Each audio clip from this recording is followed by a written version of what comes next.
what's happening? We doing a late night special week 2 analysis. Browns versus Jags.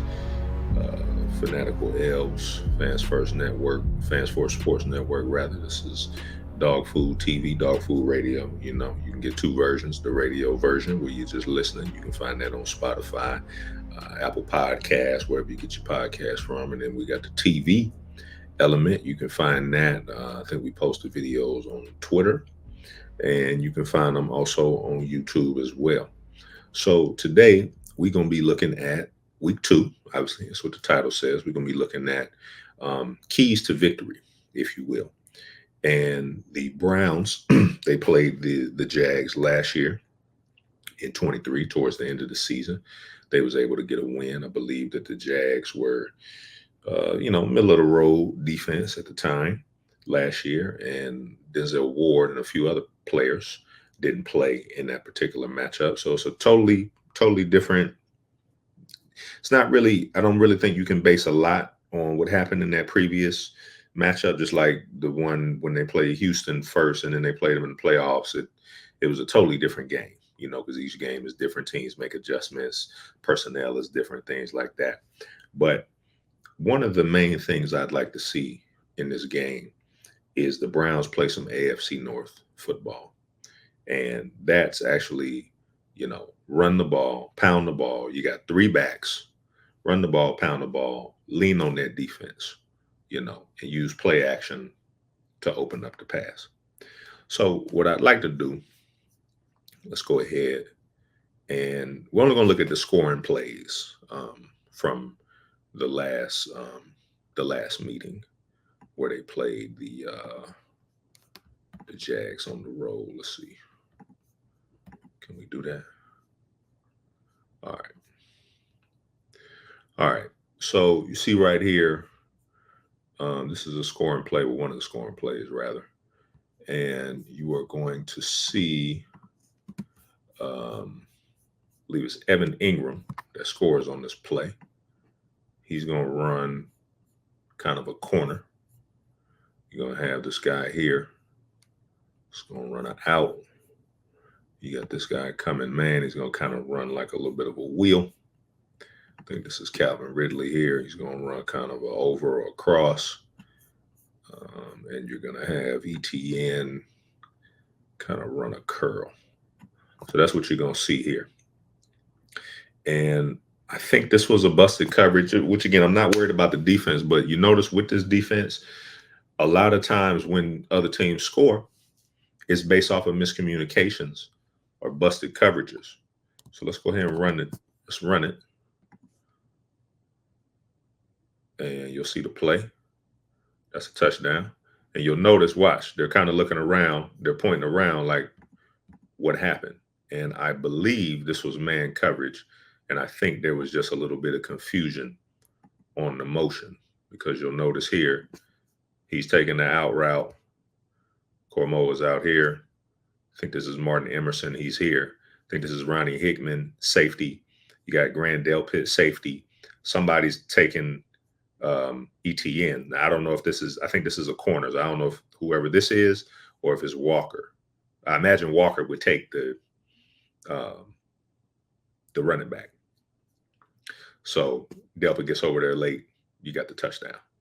So, yeah, not really worried about the defense, because they sometimes this tends to happen. And I think, Schwartz will have them ready to go. And, I guess, it happens. You feel me? Even bad defenses, it happens too. But, I'm not really worried about that, because they've bailed the offense out so many times that, they give up a score, whatever. It doesn't happen all that often.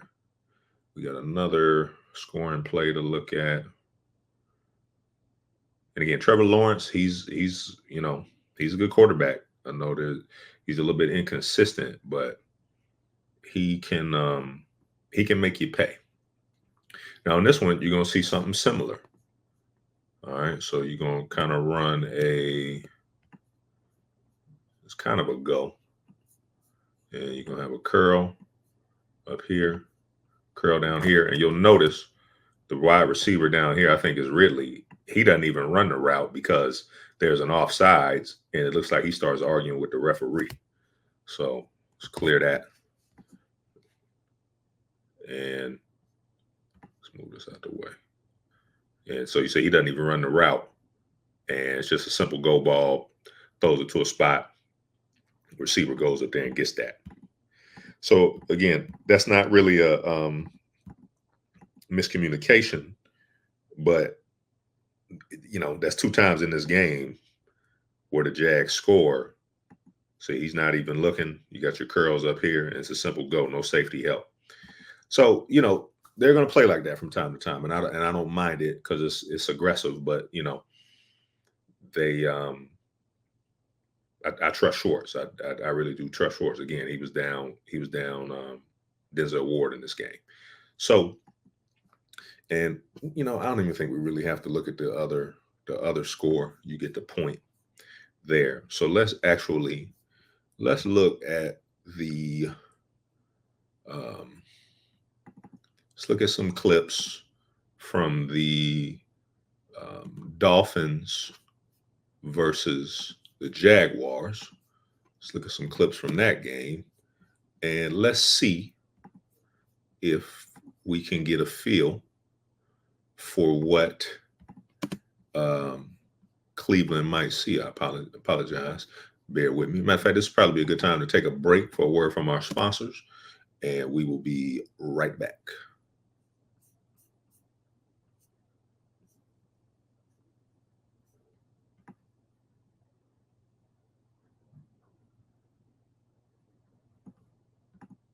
All right, so we back. All right. So this is the Dolphins on offense, and I kind of want to look at what the Dolphins were doing because I know the Jags, they have a corner that's out, and a lot of people are saying, well, they're probably not going to play as much man. They'll probably play a lot more zone. Well, Dallas played a lot of zone week 1 from what I saw. And if Cleveland does not come out and try to be aggressive as far as getting down the field, they're going to have Jacksonville. At least if I was scheming against Cleveland, I would be telling all of my defense, we're just going to sit on the routes. You understand? We're just going to sit on the routes until they show us that they can go deep. Now, this play right here, these are the routes that they're running. So let's clear that, and let's go ahead and run it. Let's see what the defense comes out in. Looks like that was zone. Short route. And I picked that one because that's something Browns don't run that exact play, obviously, with the split gun or whatever. But kind of a short, quick route to the flat, get it out, try to get some yards after the catch. Right? Now that's Tyreek Hill. So the Browns are probably going to see some zone and people sitting at the flats and just having the secondary looking into the backfield because that's all the Cowboys did. They couldn't run the ball, and there was no threat to go deep. So if we get to the next play, which is right after this one, we'll take a look at this. This type of concept here is what the Browns are going to need to be dialing up. Now, I don't believe they connect on this play, but this is something right here. So you're basically going to got your crosser, and then you got a corner route. So let's clear that. I believe they go max protect on this. So you only got 2 receivers running the route. They don't connect. But see, those kind of plays soften the defense up a little bit because at least they know that you're going to take a shot. Now, Miami has a lot more speed than Cleveland does. So in order to back them up off of the sticks, they're going to have to get the run going, and they're going to have to get the play action going so that they can take some of these shots because Jacksonville has a good front. So if it turns into a situation like it was in week 1, when you're having to pass the ball 45 times, right, and only run the ball somewhere in the 20s, you're getting out of balance. You're becoming one-dimensional. They need to pound the ball. It needs to be AFC North hard-nosed, tough, physical football, right? Because that's just what it's going to take. Not this week. It's going to take that every week because that needs to be the identity. You know, I don't think Deshaun Watson needs to throw the ball 40 times a week. I just don't. Because when Nick Chubb comes back, are you still going to be throwing it 40 times? You really shouldn't. You know what I'm saying? Um, let's see. We got another play to queue up, and we're not gonna be on here all night. I just want to show a few plays, um, just so y'all can kind of get the gist of what I'm talking about. I'd like to see more pre-snap motion than what we saw against the Cowboys. Now, this play here is something sort of similar that the Browns will run. I believe this is the right play. So you got a go route out here. You're gonna have a little bit of a quick in right here. You're gonna have wheel route this way. You're gonna have this receiver here kind of running a shake route. And then you're gonna have this receiver right here kind of running a zig. All right. And I believe this is man, but let's see when we run it. Let's clear that.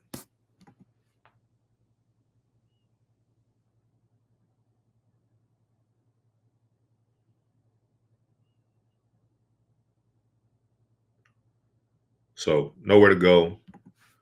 Got up out of there. Let's see what they were running. That looks like man. So they run man. They don't have anybody spying Deshaun. Obviously, that'll be the right read. He doesn't take a hit, so that's actually extra beautiful. All right, so we can watch it from the other angle. There was another play that I wanted to show that because I saw a few things in this game that Cleveland will likely see. Here's one of them. So let's go. Try to add some of the stuff timestamp so we're not on here for 45 minutes. Okay. Let's get this queued up. Okay. So I'm going to run this. I'm just going to run it and then let y'all look at it and then we'll discuss. So looks like they're showing blitz here. I don't think there's any pre-snap motion. And I think when the Browns get into third and short, or maybe they're going to go for it on fourth down, they're probably going to see something like this, right? So let's run it. Showing blitz. They drop out. Almost intercepted. Now, that was man coverage, it appears. It appears like it was cover one. You had your deep safety here. And this guy that dropped out looked like he was playing the hook zones, looking for the slants. So if we kind of diagram it real quick, you had man here, man here. This is his man. Man here, man here. You got your safety. And then he drops back. And he's kind of playing the middle. And as y'all know, the Browns like to run a lot of hitches, a lot of slants, a lot of that underneath stuff. I think in the situations where it's, like, again, second and short, third and short, and let's just say 5 yards, 5 to 7 yards, Jacksonville's probably going to be looking to play that, even though they got a corner out. Because last week, Cleveland didn't really show the propensity or the ability to be able to convert on those. So what I'm hoping to see is on the first couple of plays of the game, don't even hesitate. Just take a shot. You know what I'm saying? Just take a shot. Like, don't even, you know what I'm saying? Don't even play around with them. Because if you're not willing to, let's go ahead and get this off the screen. If you're not willing to go over the top to soften the defense, it's going to be a long day for the receivers because they're going to do the same thing that Dallas did, right? Now, the zone piece, That's really just going to come down to making the right reads and having an understanding of what's going on pre-snap. Again, I'd like to see a little bit more pre-snap motion. I feel like I might have a play that Jacksonville ran that was some pre-snap motion. Um, doesn't I don't see it on here right now. Let's see. There is a play that I feel like Jacksonville is susceptible to bite on because they actually bid on it. No, this is it right here. So let's look at this one last play here.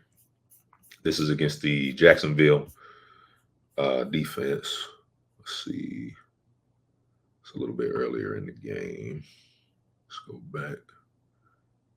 Okay. So somewhere here. It looks like this is after a punt. All right. So the Browns, again, we know that Watson was a little inaccurate down the field, and again, I really just think that that has a little bit to do with just depth. I don't think he's lost his accuracy. I think that's just a depth thing, and I think that'll come back. So you got a little bit of a wheel here. You got the go here, and you got it's like a slant or an in here. All right. So nickel coverage. That's a cornerback, I believe. So let's clear that. Let's run it. Y'all have probably seen this play. Okay, play action. All right, this isn't the one I wanted to show. So my apologies there. Let's see if it's the next one. If not, we'll go ahead and wrap. I was trying to show the deep bomb to Tyreek, but it was similar to one of the plays earlier in the game that they didn't connect on. It looked like almost the same play. So anyway, the Browns are going to have to take shots. They're going to have to take shots, whether they connect on them or not. In my opinion, they're going to have to take shots. Okay, here's one I wanted to show. So this is actually a Jacksonville play. Okay, and then we'll wrap on this. Let's see. So a little earlier in the game.